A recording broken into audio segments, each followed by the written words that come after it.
அனைவருக்கும் வணக்கம். மாண்புமிகு முதலமைச்சர் அவர்களின் அறிவுறுத்தலின்படி தமிழ்நாட்டின் நிதி மேலாண்மை குறித்து வெள்ளை அறிக்கை. Alongside with me, Financial Secretary Siddiq sir and his team, and I like to welcome all of you for this white paper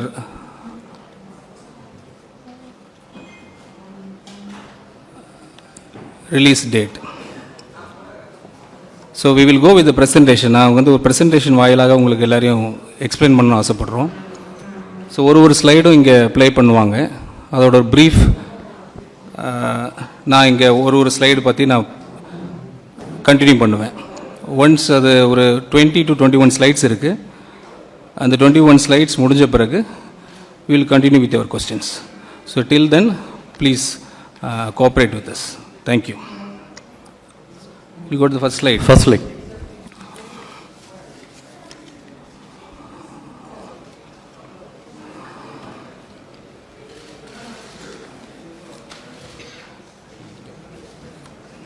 Okay. தமிழில் இருக்கிற இங்கிலீஷில் இருக்கிற. So why this white paper? இன்று தமிழ்நாட்டின் மாநிலத்தின் கணக்கு புத்தகத்தை உங்கள் முன் திறந்து வைக்கிறேன். இது முழுமையான வெளிப்படைத்தன்மையுடன் ஆதாரங்களின் அடிப்படையிலும் உருவாக்கப்பட்ட ஒரு பகுப்பாய்வு கட்டமைப்பாகும். இங்கு இடம்பெறும் ஒவ்வொரு எண்ணிக்கையும் சரிபார்க்கப்பட்ட போது ஆவணங்களிலிருந்து எடுக்கப்பட்டுள்ளது. மாநில அரசின் பட்ஜெட் ஆவணங்கள், ரிசர்வ் பேங்க் ஆஃப் இந்தியா மற்றும் சிஏஜி சான்று எழுத்து தணிக்கை தரவுகள். இங்கு இடம்பெற்றுள்ள தகவலில் எந்த அரசியல் கட்சி வேறும் கருத்து என மறுக்க முடியாது. இவை அனைத்தும் மாநில அரசின் சொந்தமாக தணிக்கை செய்யப்பட்ட அதிகாரப்பூர்வ பதிவுகள். ஏன் இந்த 5 ஆண்டு காலப்பகுதி மட்டும்? அதைவிட நீண்ட காலத்து அல்ல. கொரோனா போர் தொற்றுக்கு பிறகு இந்தியாவின் அனைத்து மாநிலங்களுக்கும் ஒரு தொடக்க நிலையிலிருந்து பயணத்தை தொடங்கின. ஒரே மாதிரியான வெளிப்புற அதிர்வுகளை எதிர்கொண்டன. ஆகவே 2021-22 முதல் 25-26 வரையிலான காலப்பகுதியை கர்நாடகா, மகாராஷ்டிரா, குஜராத் போன்ற ஒத்த தொழில்துறை அமைப்பும் பொருளாதார அளவும் கொண்ட மாநிலங்களுடன் நியாயமான ஒப்பீடு செய்யக்கூடிய ஒரு காலப்பகுதியாகும். இந்த ஆய்வின் முக்கிய கண்டுபிடிப்பு என்னவென்றால், அந்த மாநிலங்கள் மீட்சி காலத்தை பயன்படுத்தி தங்களின் நீதி பற்றாக்குறைகளை கட்டுப்படுத்தி குறைந்ததுதான். ஆனால் தமிழ்நாடு அதற்கு நேர்முறையாக செயல்பட்டது. முக்கியமான ஒவ்வொரு அடிப்படை சுட்டிக்காட்டிலும் கட்டமைப்பு ரீதியான பின்னடைவு சந்தித்தது. திருக்குறள் 478 கூறுவது போல், வருவாய் குறைவாக இருப்பதிலும் தீமை இல்லை, செலவுகளை அளவுக்கு மீறாமல் இருந்தால் போதும். ஒரு உதாரணம் சொல்கிறேன். இந்த இதுக்கு குட்டி ஸ்டோரி, ஒரு ஸ்லைடுக்கு ஒரு குட்டி ஸ்டோரி மாதிரி ஒன்று சொல்லிடுறேன். ஒரு புயலால் 4 அண்டை வீட்டாரின் வீடுகள் வெள்ளத்தில் மூழ்கின என்று நினைத்து பாருங்கள். அப்போது யாருடைய வீடு பெரிது என்பதை பார்த்து மதிப்பிடுவதை நியாயமான ஒப்பீடு அல்ல. வெள்ளம் வடிந்த பிறகு யார் தங்கள் வீட்டை விரைவாக சீரமைத்து மீட்டு எடுத்தார்கள் என்பதை பார்க்க வேண்டும். 4 பேரில் 3 அதை செய்தார்கள், நாம் செய்யவில்லை. Next slide. Next.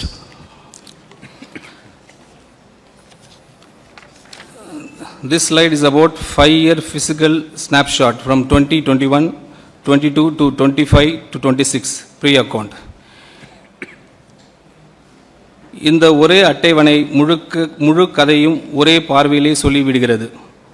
ஒவ்வொரு வரியும் இந்த காலப்பகுதியின் தொடக்கத்திலிருந்து இறுதி வரை படித்து பாருங்கள்.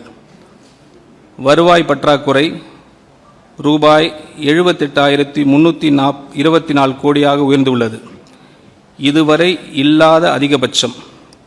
சொந்த வரி வசூல் முயற்சி 5.45% குறைந்துள்ளது. இதுவரை இல்லாத குறைந்தபட்சம்.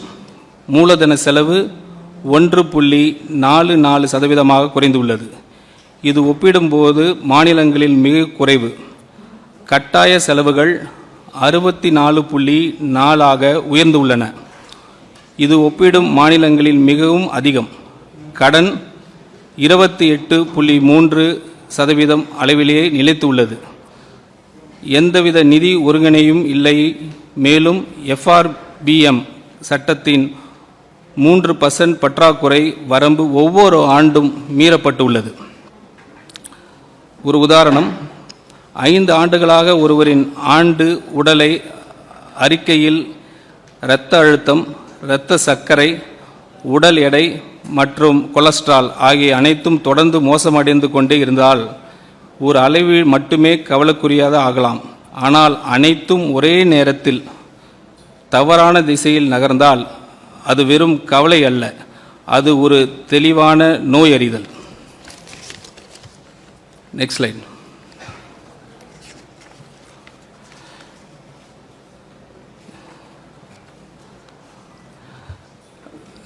So this slide is about 6 key numbers. இது ரொம்ப முக்கியமான ஸ்லைடு.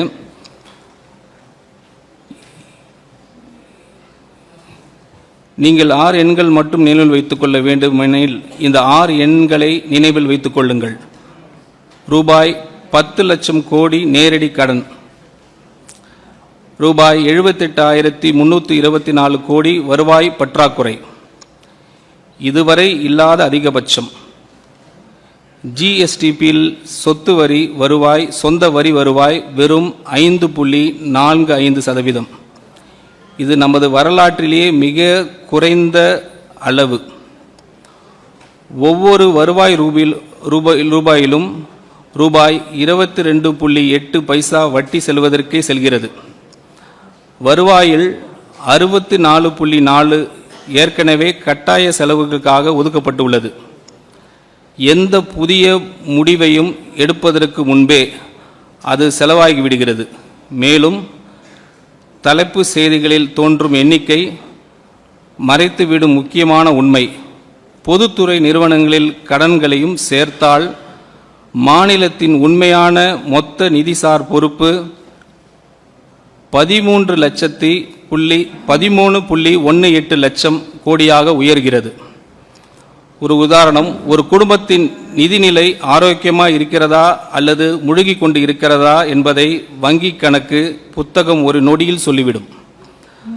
ஸ்லைட் 5.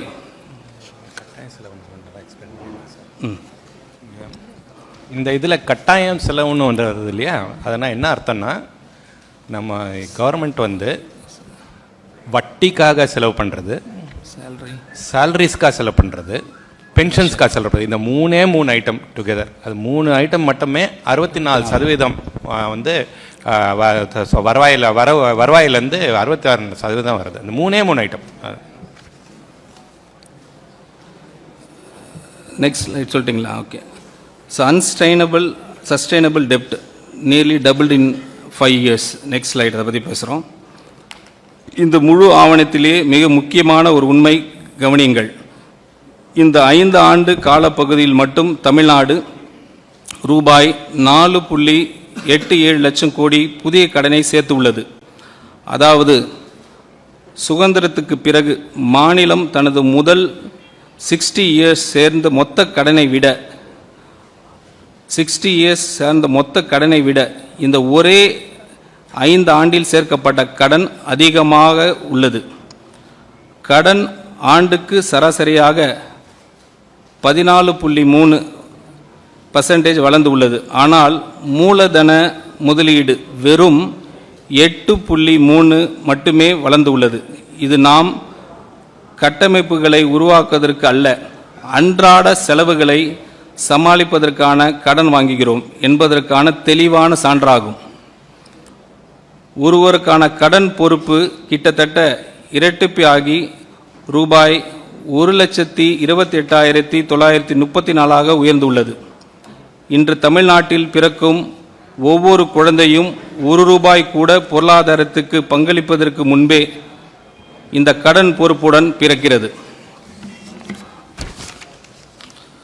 குஜராத் 17.6, மகாராஷ்டிரா 19.7, கர்நாடகா 23.4 என்ற அளவில் உள்ளன.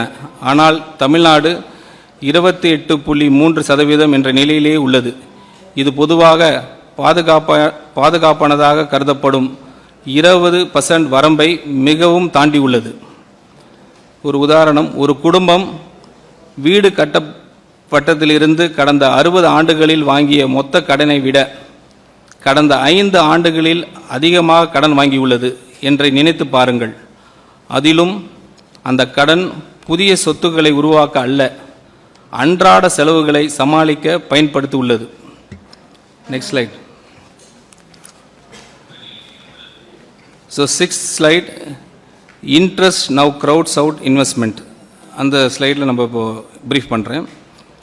இது அனைவரையும் கவலைக்குள்ளாக்க வேண்டிய ஒரு நிதி சார்ந்த அசாதாரண நிலை.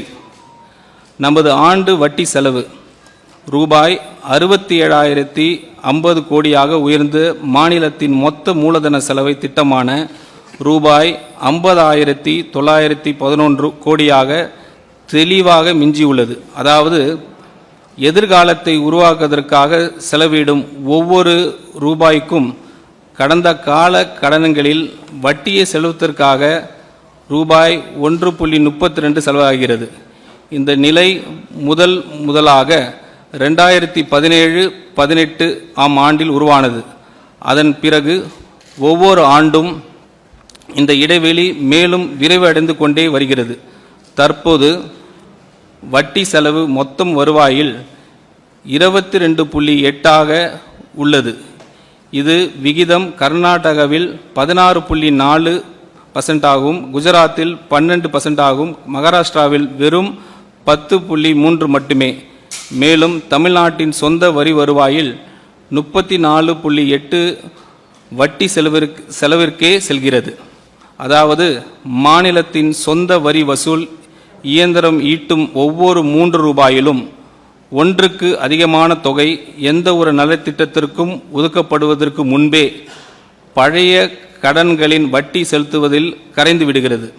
கடந்த 5 ஆண்டுகளில் இந்த வட்டி செலவு 61% அதிகரித்துள்ளது.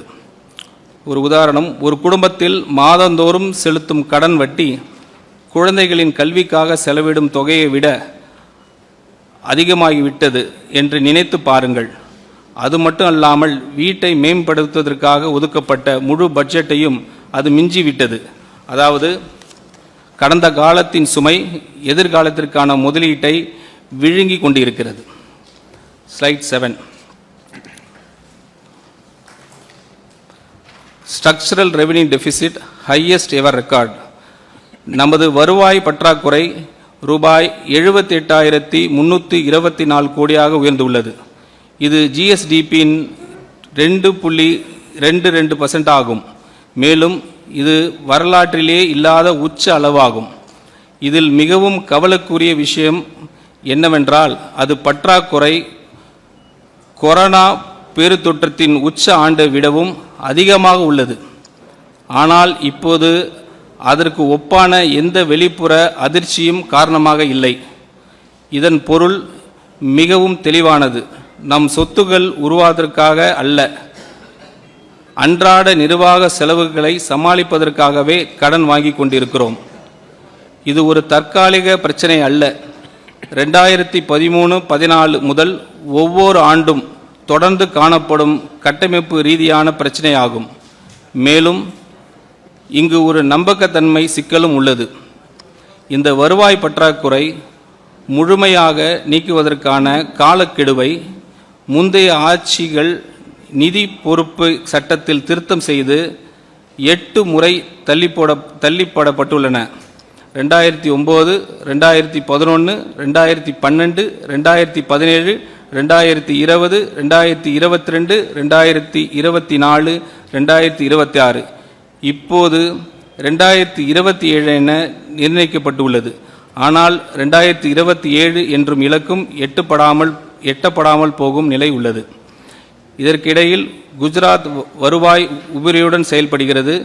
கர்நாடகா மற்றும் மகாராஷ்டிரா வருவாய் செலவு கணக்கில் கிட்டத்தட்ட சமநிலையை பேணிக்கின்றன.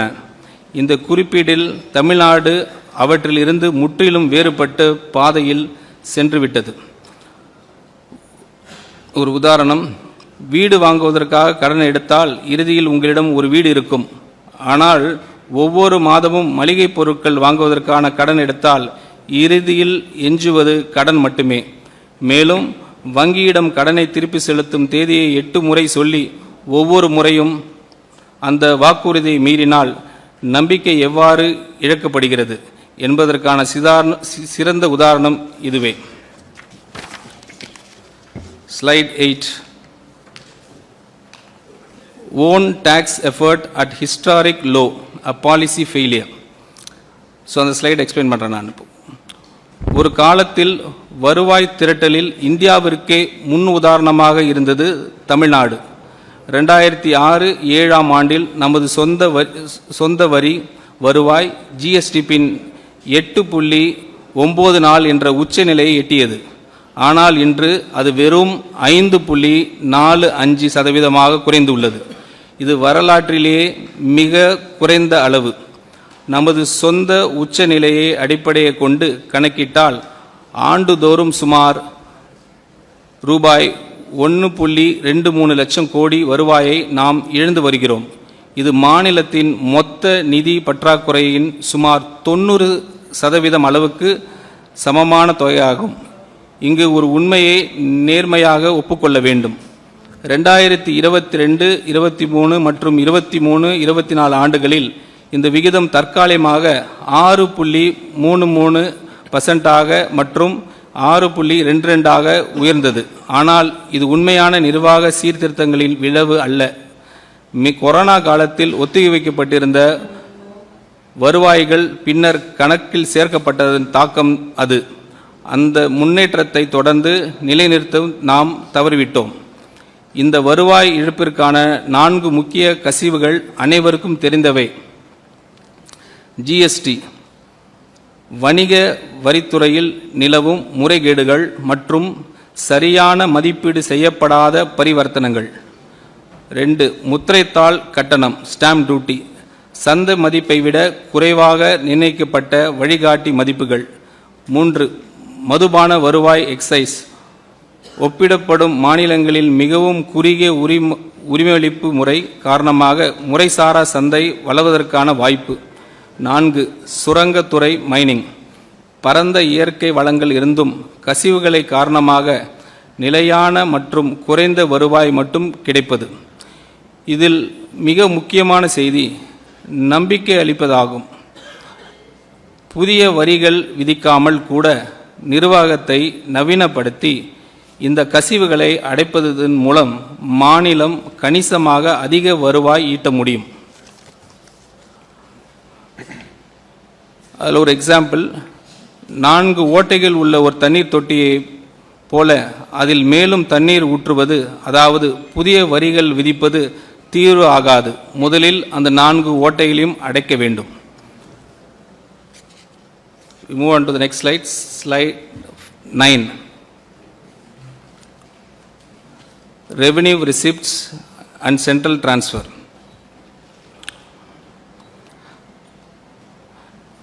தமிழ்நாடு 2 முக்கிய வழிகளின் மூலம்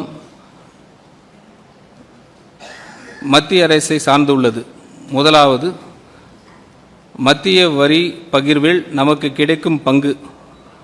10வது நிதிக்குழு காலத்தில் அது 6.64% இருந்தது. இன்று அது 4.097 குறைந்துள்ளது. மேலும் ரூபாய் 56,819 கோடி அளவிலான நமது பங்கின் வளர்ச்சி ஒப்பிடப்படும் மாநிலங்களில் மிகவும் குறைவாக இருந்தது. இதற்கு காரணம் வரி பகிர்வு ஃபார்முலா, வருமான இடைவெளி இன்கம் டிஸ்டன்ஸ், மக்கள் தொகை மற்றும் பரப்பளவு போன்ற காரணங்களுக்கு அதிக முக்கியத்துவம் அளிப்பதாகும். இவற்றின் மீது மாநிலத்திற்கு எந்த கட்டுப்பாடும் இல்லை. இதையும் விட முக்கியமான பிரச்சனை என்னவென்றால், ஒன்றிய அரசு தற்போது அதிக அளவில் செஸ் மற்றும் சர்சார்ஜ் மூலமாக வருவாய் திரட்டுகிறது. இந்த வருவாய் மாநிலங்களுடன் பகிர வேண்டிய அவசியம் இல்லை. இதனால் மாநிலங்களுக்கு பகிரப்படும் மொத்த வரி நிதி குளம் டிவைசபிள் பூல் தொடர்ந்து சுருங்கிக் கொண்டே வருகிறது. இரண்டாவது, உதவித்தொகைகள் கிராண்ட்ஸ் அண்ட் எய்ட். ஜிஎஸ்டி இழப்பீடு செஸ் ஜிஎஸ்டி காம்பன்சேஷன் செஸ் திட்டம் 2022 ஜூன் மாதத்தில் முடிவடைந்த பின் இந்த உதவித்தொகைகள் கணிசமாக குறைந்துவிட்டன. உண்மையில் இந்த இழப்பீடு காலம் மாநிலங்கள் தங்களது வரி வசூல் அமைப்பை மேம்படுத்திக் கொள்ள 5 ஆண்டுகள் வழங்கப்பட்ட ஒரு பாதுகாப்பு காலமாக இருந்தது. ஆனால் நாம் அந்த வாய்ப்பை முழுமையாக பயன்படுத்தவில்லை.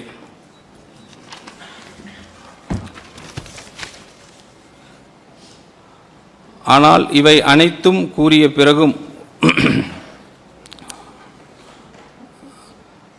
ஒரு உதாரணம், ஒரு கூட்டு குடும்பத்தில் பொது குடும்ப நிதியில் உங்களுக்கு கிடைக்கும் பங்கு தொடர்ந்து குறைந்து கொண்டே செல்கிறது என்று நினைத்து பாருங்கள்.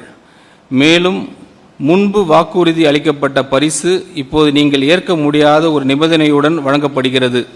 இவை அனைத்தும் நிச்சயமாக பாதிப்பு ஏற்படுத்தும். ஆனால் அதே குடும்பத்தில் தங்களது சொந்த வியாபாரத்தை திறம்பட நடத்திய சகோதரர்கள் இன்னும் முன்னேறுகிறார்கள் என்பது உண்மை. ஸ்லைட் 10. கமிட்டட் எக்ஸ்பெண்டிச்சர் சார் சொன்ன மாதிரி 64.4 ஆஃப் ரெவென்யூ ப்ரீஎம்ப்டட். இது ரூபாய் 100 வருவாய் எடுத்துக்கொண்டு எளிமையாக விளக்குகிறேன். முதலில் வட்டி, ஊதியம் மற்றும் ஓய்வூதியம் போன்று நிர்ணயிக்கப்பட்ட தேதிகளில் கட்டாயமாக செலுத்த வேண்டிய செலவுகள் ரூபாய் 64.40 எடுத்துக்கொள்கிறேன். அதாவது வெறும் எதையும் செய்யும் முன்பே அந்த தொகை முழுவதும் செலவாகிவிடுகிறது. அதன் பின் வெளிப்படையாக அதிகம் தெரியாத இன்னொரு கட்டாய செலவு தொகை உள்ளது, ரூபாய் 23. இதில் உள்ளாட்சி அமைப்புகளுக்கு சட்டப்படி வழங்க வேண்டிய மானியங்கள், முத்திரைத்தாள் கட்டண மேலதிக வரிகள் இருந்து உள்ளாட்சி அமைப்புகளுக்கு கட்டாயமாக வழங்க வேண்டிய பங்குகள், மாநில கடன் பெற அனுமதிக்க மத்திய ஒன்றிய அரசு வலியுறுத்தும் மின்வாரிய இழப்பீடு நிதி உதவிகள், மேலும் ஓய்வூதிய திட்டத்தின் மாநிலம் வழங்க வேண்டிய இணை பங்களிப்பு ஆகியவை அடங்கும். இந்த இரண்டும் அடுக்குகளும் சேர்ந்து ஒவ்வொரு 100 வருவாயிலும் ரூபாய் 87 முழுமையாக எடுத்துக்கொள்கிறேன். இதனால் அனைத்து நலத்திட்டங்களுக்கும், சமூக பாதுகாப்பு திட்டங்களுக்கும் மற்றும் மூலதன கட்டமைப்பு முதலீடுகளையும் ஆகியவற்றை எஞ்சுவது வெறும் ரூபாய் 13 மட்டுமே. ரூபாய் 13 வைத்து ஒரு மாநிலத்தை நடத்துவதோ வளர்ச்சி பாதையில் முன்னேற்றுவதோ சாத்தியமில்லை. இதன் விளைவாக வழக்கமான அரசு திட்டங்களை கூட செயல்படுத்த மாநில கட்டாயமாக கடன் வாங்க வேண்டிய நிலைக்கு தள்ளப்படுகிறது. அந்த கடன் மேலும் கடனை உருவாக்குகிறது. அதிகரிக்கும் கடன் வட்டி செலவு உயர்த்துகிறது. அதிகரிக்கும் வட்டி செலவு அடுத்த ஆண்டில் எஞ்சும் அந்த ரூபாய் 13ஐயும் இன்னும் குறைக்கிறது. இவ்வாறு ஒரு தீய சுழற்சியை தொடர்கிறது. மேலும் புதிய உறுதியளிக்கப்பட்ட ஓய்வூதிய திட்டம் அஷ்யூர்ட் பென்ஷன் ஸ்கீம் ஆண்டுக்கு கூடுதலாக 5000 கோடி செலவை உருவாக்குகிறது. அதுவும் ஆண்டுதோறும் சுமார் 10% அதிகரிக்கும் என்று கணிக்கப்படுகிறது. ஒரு உதாரணம், மாதம் ரூபாய் 100 சம்பளம் பெறும் ஒருவரை நினைத்து பாருங்கள். அதில் வீட்டு கடன் தவணை, இஎம்ஐ, வீட்டு வாடகை மற்றும் குழந்தைகளின் பள்ளி கட்டணம் ஆகியவை 64 எடுத்துக்கொள்கின்றன. பின்னர் தவிர்க்க முடியாத மற்ற செலவுகள் 23 எடுத்துக்கொள்கின்றனர். இதனால் உணவு, மருந்து மற்றும் குழந்தைகளின் எதிர்கால தேவைகளுக்காக எஞ்சுவது வெறும் 13 மட்டுமே, ரூபாய் 13 மட்டுமே. அப்போது எதிர்பாராத எந்த அவசர தேவையும் வந்தால் கடன் வாங்கி செயல்படுத்துகிறது. அதன் விளைவாக கடன் சுமை தொடர்ந்து பெருகிக் கொண்டே செல்கிறது. ஸ்லைட் 11.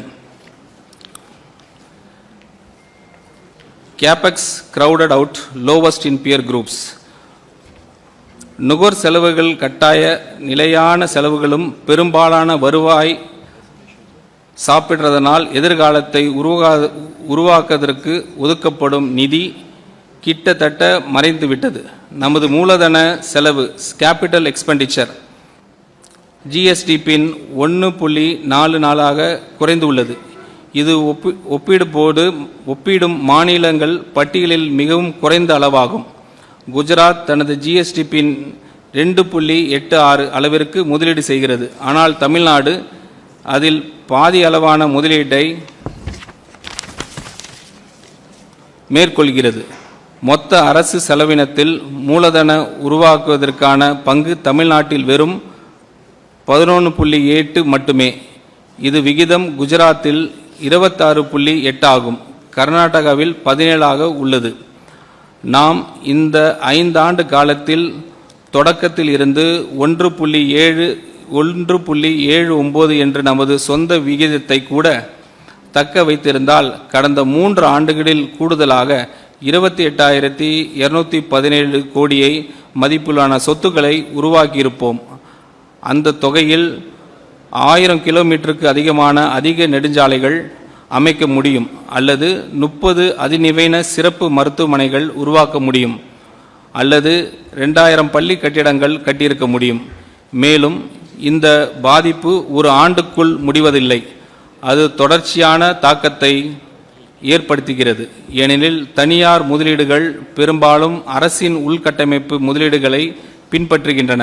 எனவே மூலதன செலவினத்தை புறக்கணிப்பது தமிழ்நாட்டின் பொருளாதார இலக்கை நேரடியாக அச்சுறுத்துகிறது. ஒரு உதாரணம், தினசரி செலவுகளை சமாளிப்பதற்காக வீட்டை பராமரிப்பதையும் பழுது பார்ப்பதையும் நிறுத்திய ஒரு குடும்பத்தை நினைத்து பாருங்கள். காலப்போக்கில் சுவர்களின் விரிசல்கள் பெருகும், வீட்டின் மதிப்பு குறையும். புதிய முதலீட்டாளர்கள் அல்லது வாங்குபவர்கள் நன்றாக பராமரிக்கப்பட்ட அண்டை வீட்டாருக்கு செல்வார்கள். அதுபோலவே உள்கட்டமைப்பில் முதலீடு செய்யாத பொருளாதாரம் புதிய முதலீடுகளை ஈர்க்கும் திறனை இழக்கத் தொடங்கும். Slide 12. FRBM compliance rules revised never met. சட்டப்படி நிதி பற்றாக்குறை பிசிக்கல் டெபிசிட் ஜிஎஸ்டிபின் 3% என்ற வரம்பறிவில் உள் இருக்க வேண்டும். ஆனால் கொரோனா காலத்திற்கு பிறகு அந்த ஒவ்வொரு ஆண்டிலும் இந்த வரம்பு மீறப்பட்டுள்ளது. நடப்பு ஆண்டில் நிதி பற்றாக்குறை ரூபாய் 1,33,208 கோடியாக உயர்ந்துள்ளது. இது வரலாற்றிலேயே பதிவான மிக உயர்ந்த முழுமையான பற்றாக்குறை ஆகும். 2003 ஆண்டு முதல் நிதி பொறுப்பு சட்டம் பிசிக்கல் ரெஸ்பான்சிபிலிட்டி ஆக்ட் பல முறை திருத்தப்பட்டுள்ளது. ஒவ்வொரு முறையும் இலக்கு எட்டப்படாததால் அதை அடைவதற்கான காலக்கெடு மேலும் தள்ளி போடப்பட்டுள்ளது. இருப்பினும் சமீபத்திய 2025-26 இலக்கு மீறப்பட்டுள்ளது. தற்போது 3.8 என்ற அளவில் இருக்கும் நிதி பற்றாக்குறை கடுமையான நிதி சவால்களை எதிர்கொண்டு வரும். பஞ்சாப் மற்றும் கேரளா போன்ற மாநிலங்களின் நிலைக்கு தமிழ்நாட்டு கொண்டு சென்றுள்ளது. அதே நேரத்தில் குஜராத்தின் நிதி பற்றாக்குறை வெறும் 1.9 மட்டுமே உள்ளது. மேலும் இந்திய கணக்காய்வாளர் மற்றும் தலைமை CAG ஒரு ஆழமான கவலையும் சொல்லியிருக்கிறாங்க.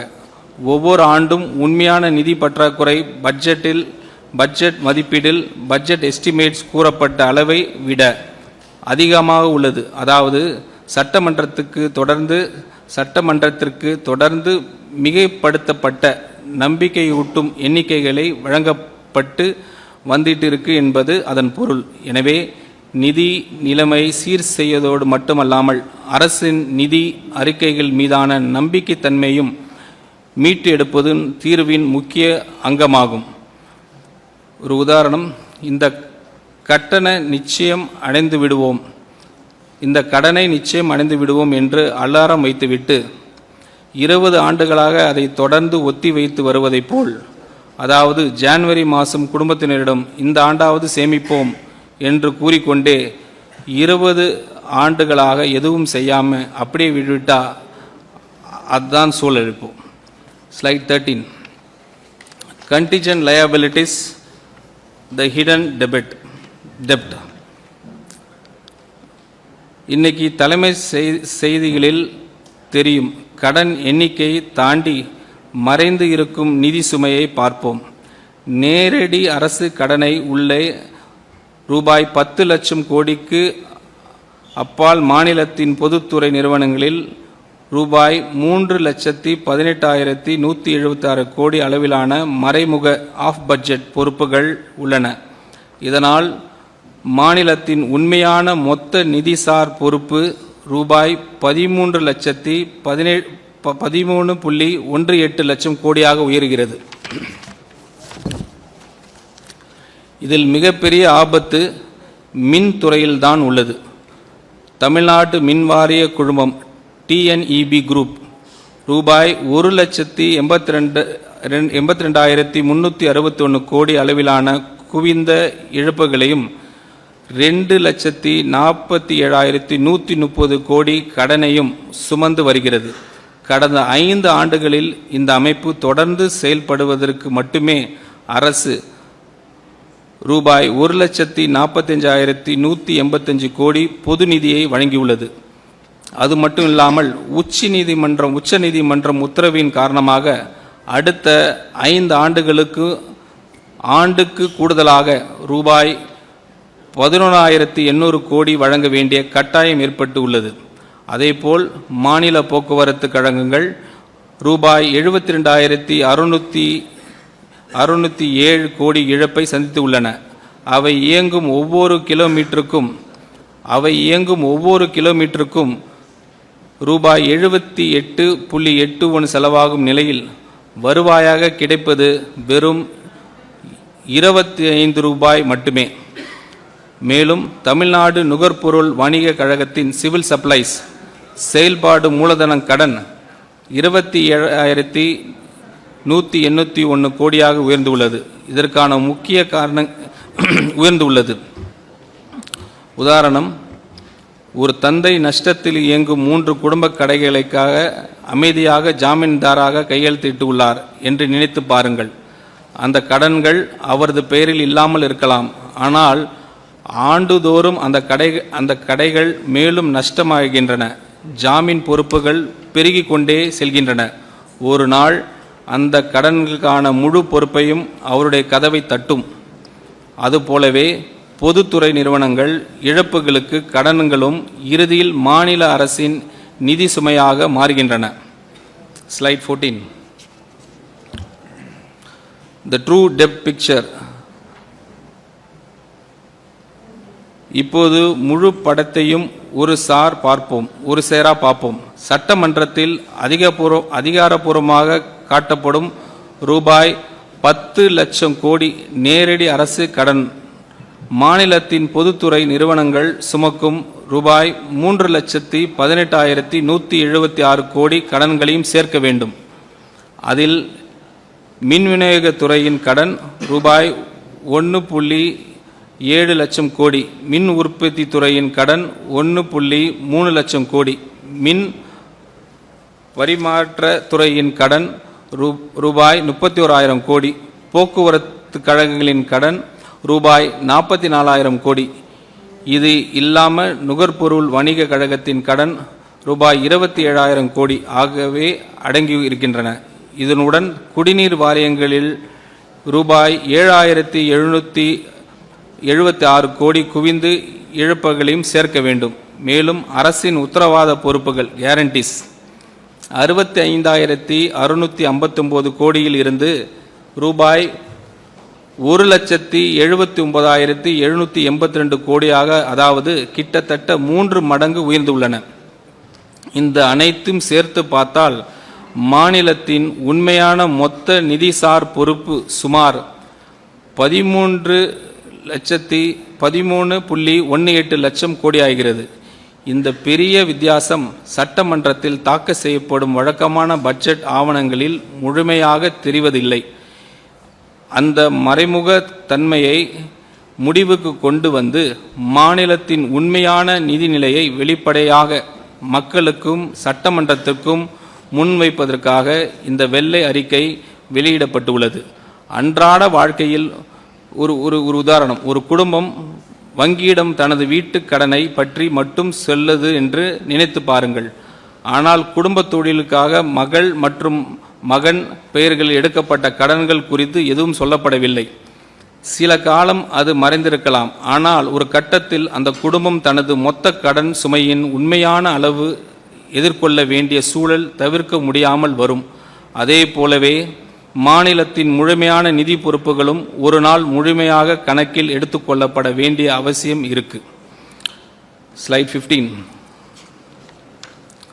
The demographic dimension growing old. So growing old before growing rich.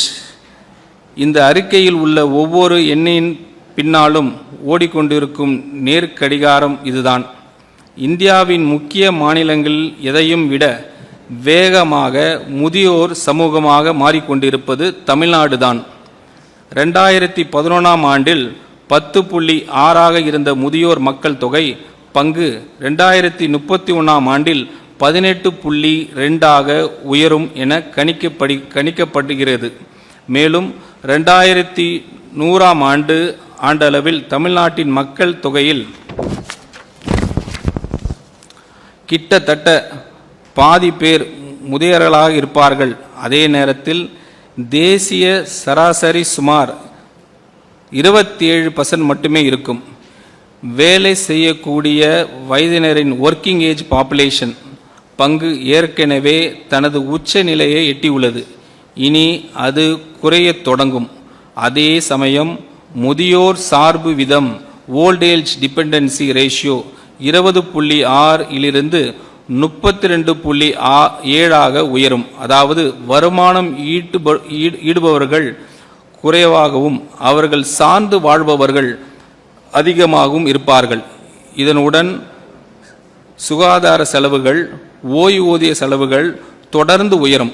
இது 2 கத்திரிக்கோள் பக்கங்கள் ஒன்றுக்கு ஒன்று நோக்கி மூடப்படுவது போன்றவை.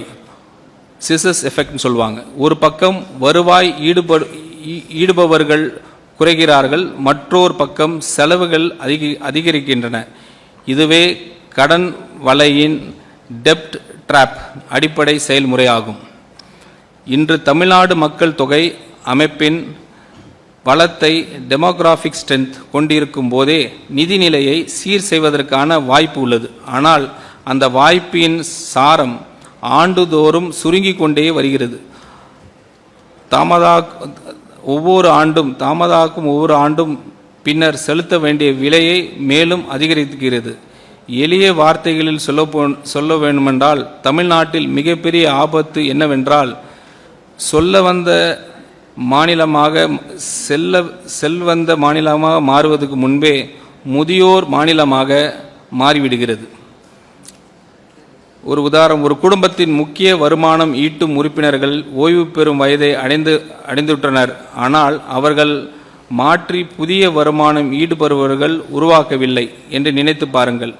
அப்படிப்பட்ட குடும்பம் தனது முதிய வயதிற்காக சேமிக்க வேண்டிய பாதுகாப்பான நேரம் எப்போது?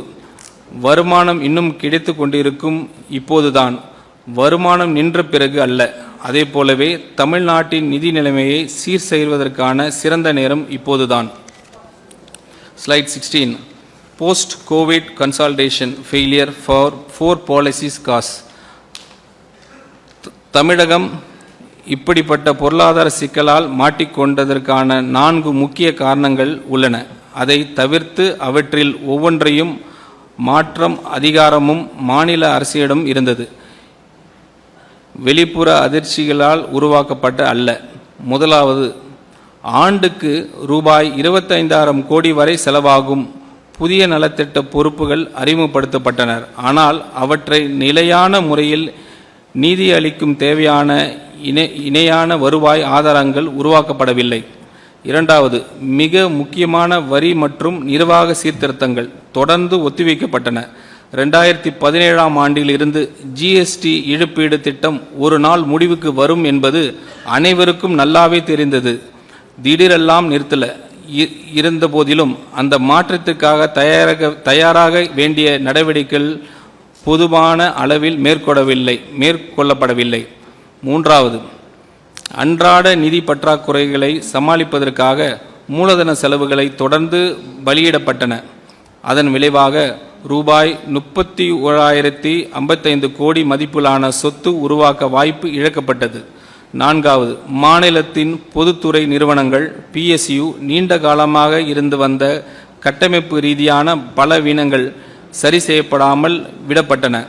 மின்துறையின் நிதி இடைவெளி நிரப்புவதற்கான ரூபாய் 1,45,180 கோடி செலவிடப்பட்டது.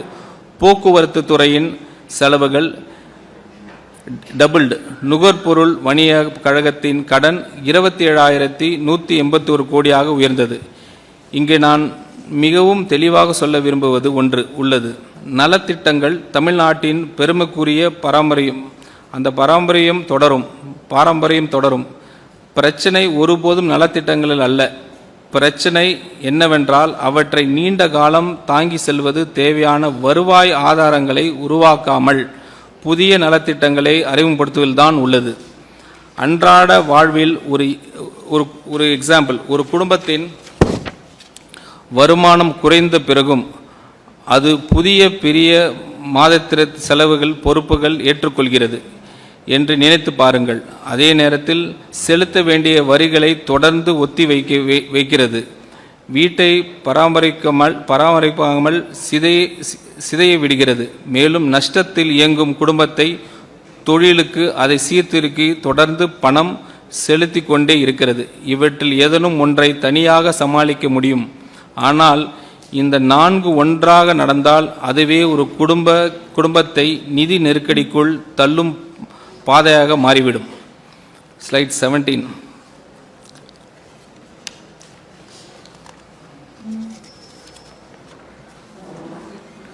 Tamil Nadu vs peers a comparative scoreboard. இந்த மதிப்பீடு அட்டவணை அதை முழுமையாக அறியும் உரிமை உங்களுக்கு உண்டு. இதில் 8 முக்கிய குறியீடுகள் உள்ளன. கடன், நிதி பற்றாக்குறை, வருவாய் கணக்கு,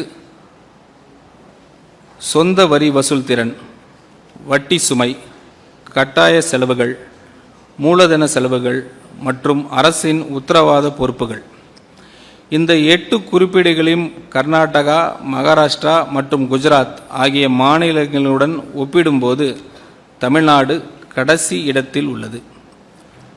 இவை அனைத்தும் ஒத்த தொழில்துறை அமைப்பு, ஒத்த பொருளாதார வலிமையும் கொண்ட மாநிலங்கள்.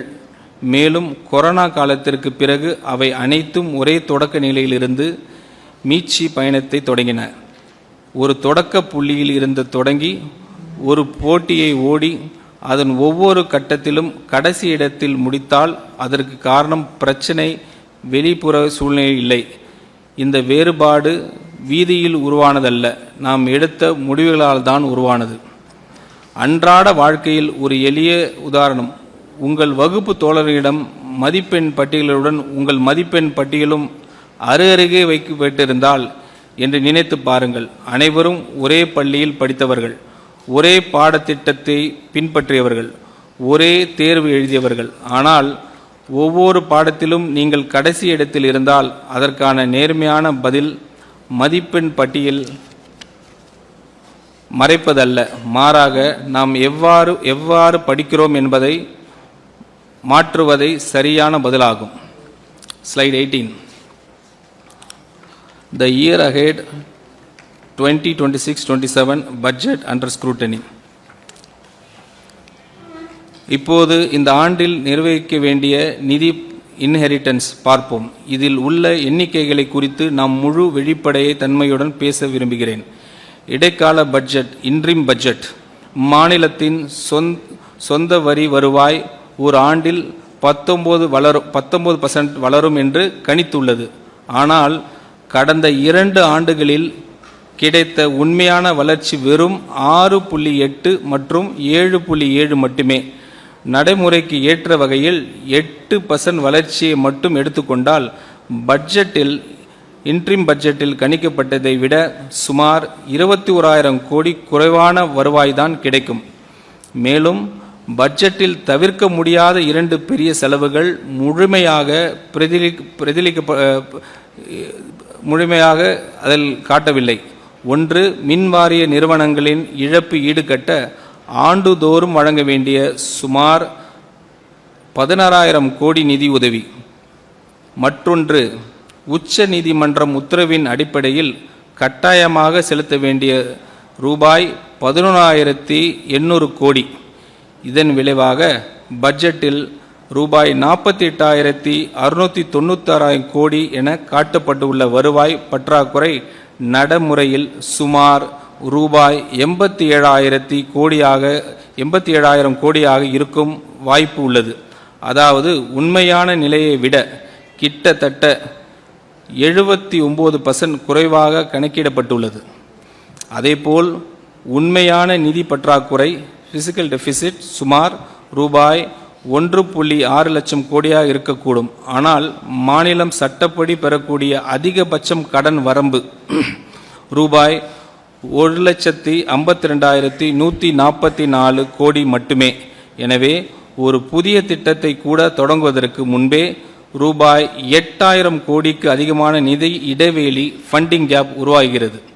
இந்த இடைவெளி இருப்பது நேர்மையாக ஏற்றுக்கொள்வதுதான் அதை சரி செய்வதற்கான முதல் மற்றும் மிக முக்கியமான படியாகும். ஒரு உதாரணம், கடந்த சில ஆண்டுகளில் உங்கள் சம்பளம் உயர்வு வெறும் 7% மட்டும் இருந்தபோதும் இந்த ஆண்டு எனக்கு 19% உயர்வு கிடைக்கும் என்று கருதி குடும்பத்தை செலவு திட்டத்தை அமைப்பது போன்றது. அதே நேரத்தில் மிகப்பெரிய 2 மாதத்திர கட்டணங்களையும் உங்கள் குறிப்பீடில் எழுதாமல் விடுவீர்கள். அப்படிப்பட்ட திட்டம் காகிதத்தில் அழகாக தோன்றலாம், ஆனால் மாத இறுதியில் உண்மையான நிலை அத்திட்டம் வாக்குறுதி அளித்தபடி இருக்காது. Slide 19. 6 principal findings. The cumulative picture. நிறைவாக சொல்வதற்கு முன் இந்த 6 முக்கிய கண்டுபிடிப்புகளையும் ஒரு முழு படமாக பாருங்கள். 5 ஆண்டுகளில் கடன் it has doubled. வட்டி செலவு மூலதன முதலீடு செலவை மிஞ்சி உள்ளது. வருவாய் பற்றாக்குறை கட்டமைப்பு ரீதியாக மாறியதோடு வரலாற்றிலே மிக உயர்ந்த நிலையை எட்டியுள்ளது. சொந்த வரி வசூல் திறன் கடுமையாக சரிந்துள்ளது. பொருளாதார பலவீனத்தால் அல்ல, வருவாய் கசிவுகள் மற்றும் ஒத்திவைக்கப்பட்ட சீர்திருத்தத்தினால் கட்டாய செலவுகள் வளர்ச்சிக்கான நிதியை ஒவ்வொரு ரூபாயிலும் வெறும் 13 பைசா அளவுக்கு குறைந்துவிட்டன. மாநிலத்தின் உண்மையான மொத்த நிதிசார் பொறுப்பு ரூபாய் 13.18 லட்சம் கோடியாக உயர்ந்துள்ளது. இவை 6 தனித்தனி பிரச்சனைகள் அல்ல, இவை அனைத்தும் ஒரே கட்டமைப்பு ரீதியான நோயின் 6 அறிகுறிகள். மேலும் ஒவ்வொன்றும் மற்றொன்றை ஊக்குவிக்கிறது. அதிகரிக்கும் கடன் வட்டி செலவு உயர்த்துகிறது. உயரும் வட்டி செலவு மூலதன முதலீடை சுருக்கிறது. குறைவான முதலீடு பொருளாதார வளர்ச்சியை மந்தமாக்கிறது. மந்தமான வளர்ச்சி வருவாய் உயர்வை பலவீனப்படுத்துகிறது. பலவீனமான வருவாய் மேலும் கடன் வாங்க வேண்டிய நிலையை உருவாக்குகிறது. இவ்வாறு ஒரு தீய சுழற்சி தொடர்ந்து இயங்குகிறது. இதன் விளைவாக அடுத்த தலைமுறைகள் சுமக்க வேண்டிய நிதி பொறுப்பின் பெரும் பகுதி ஏற்கனவே உறுதியாகிவிட்டது. அதனால்தான் நாம் நடவடிக்கை எடுக்க வேண்டிய தேவை இருக்கு. அதுவும் உடனடியாக நடவடிக்கை எடுக்க வேண்டும்.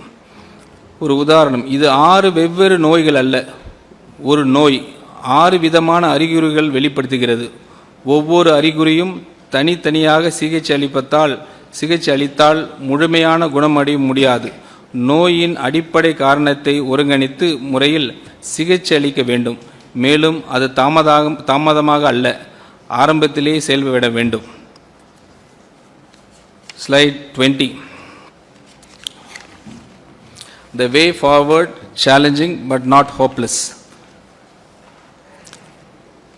கடுமையான இந்த சூழல் இருந்து வெளியேறும் பாதை இதோ. அதில் மிக வலிமையான கருவி, மிகவும் எளிமையானது நிர்வாகத்திறன். ஒரு வரி விதத்தை கூட உயர்த்த வேண்டிய அவசியமில்லை. நமது நிர்வாக அமைப்பு மேம்படுத்தி ஊழியர்களின் செயல்திறனை உயர்த்தி வருவாய் கசிவுகளை தடுத்து ஊழலை ஒழிப்பதன் மூலம் இயல்பாகவே அரசின் வருவாய் அதிகரிக்க முடியும்.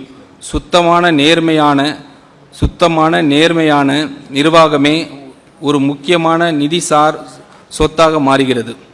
இந்த திட்டம் 6 முக்கிய நடவடிக்கைகள் மீது அமைகிறது. வணிக வரித்துறை, கமர்ஷியல் டாக்ஸ், ஸ்டாம்ப்ஸ், முத்திரைத்தாள் கட்டணம் மற்றும் மைனிங் ஆகியவற்றில் உள்ள வருவாய் கசிவுகளை அடைப்பது. போட்டித்தன்மை கொண்ட திறந்த ஒப்பந்த முறைகள், காம்படிட்டிவ் டெண்டரிங் மூலம் கொள்முதல் செலவுகளை குறைப்பது. பொதுத்துறை நிறுவனங்கள், PSU கட்டமைப்பு ரீதியாக சீர்திருத்துவது. மின்துறைக்கு நீடித்த நிலையான கட்டண அமைப்பு, போக்குவரத்து துறைக்கு வழித்தட செயல்களின் மேம்பாடு, நுகர்பொருள் வணிக கழகத்திற்கு கொள்முதல் முறைகளின் சீர்திருத்தம்.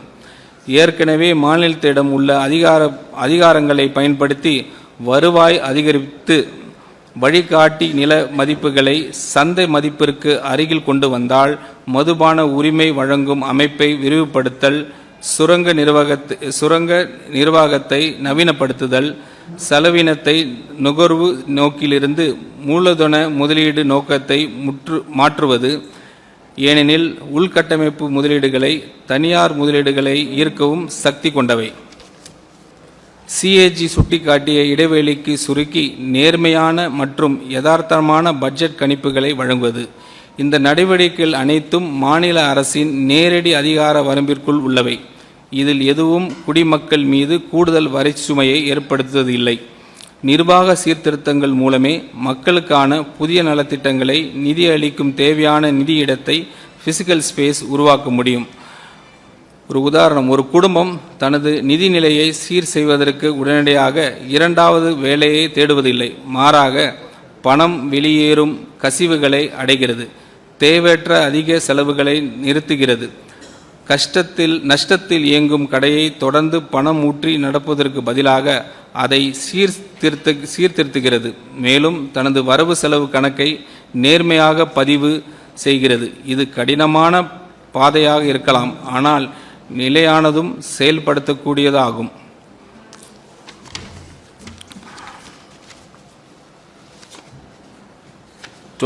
Slide 21, the last one. The purpose of this white paper. Thiruvalluvar கூறுகிறார், அளவுக்கு மீறினாலும் அளவுக்கு குறைந்தாலும் சமநிலையின்மை துன்பத்தை உருவாக்கும்.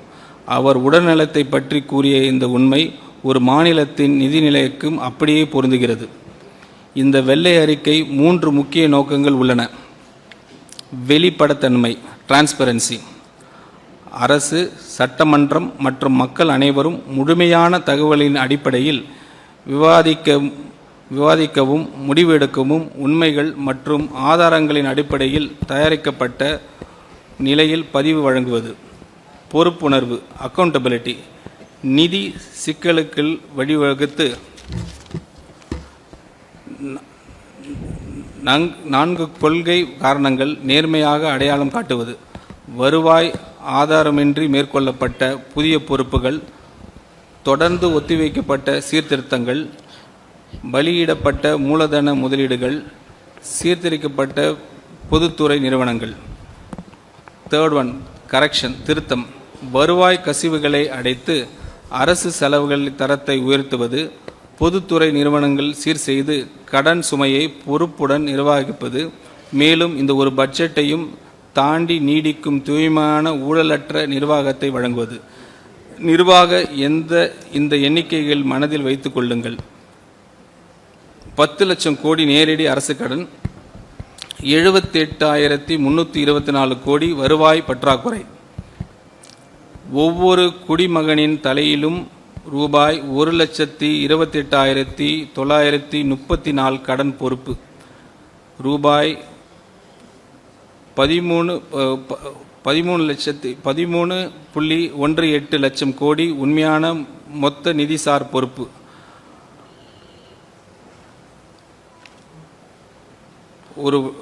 ஒரு எக்ஸாம்பிள், அன்றாட வாழ்வியல் ஒரு எளிய உதாரணம். ஒரு குடும்பம் தனது கணக்கை புத்தகத்தை நேர்மையாக படித்துவிட்டால் அது நம்பிக்கையும் இழக்காது. மாறாக ஒரு திட்டத்தை உருவாக்கும் இன்று நாம் கணக்கு புத்தகத்தை திறந்து பார்த்திருக்கிறோம். நாளை முதல் அந்த திட்டத்தை ஒன்றிணைத்து செயல்படுத்த வேண்டும்.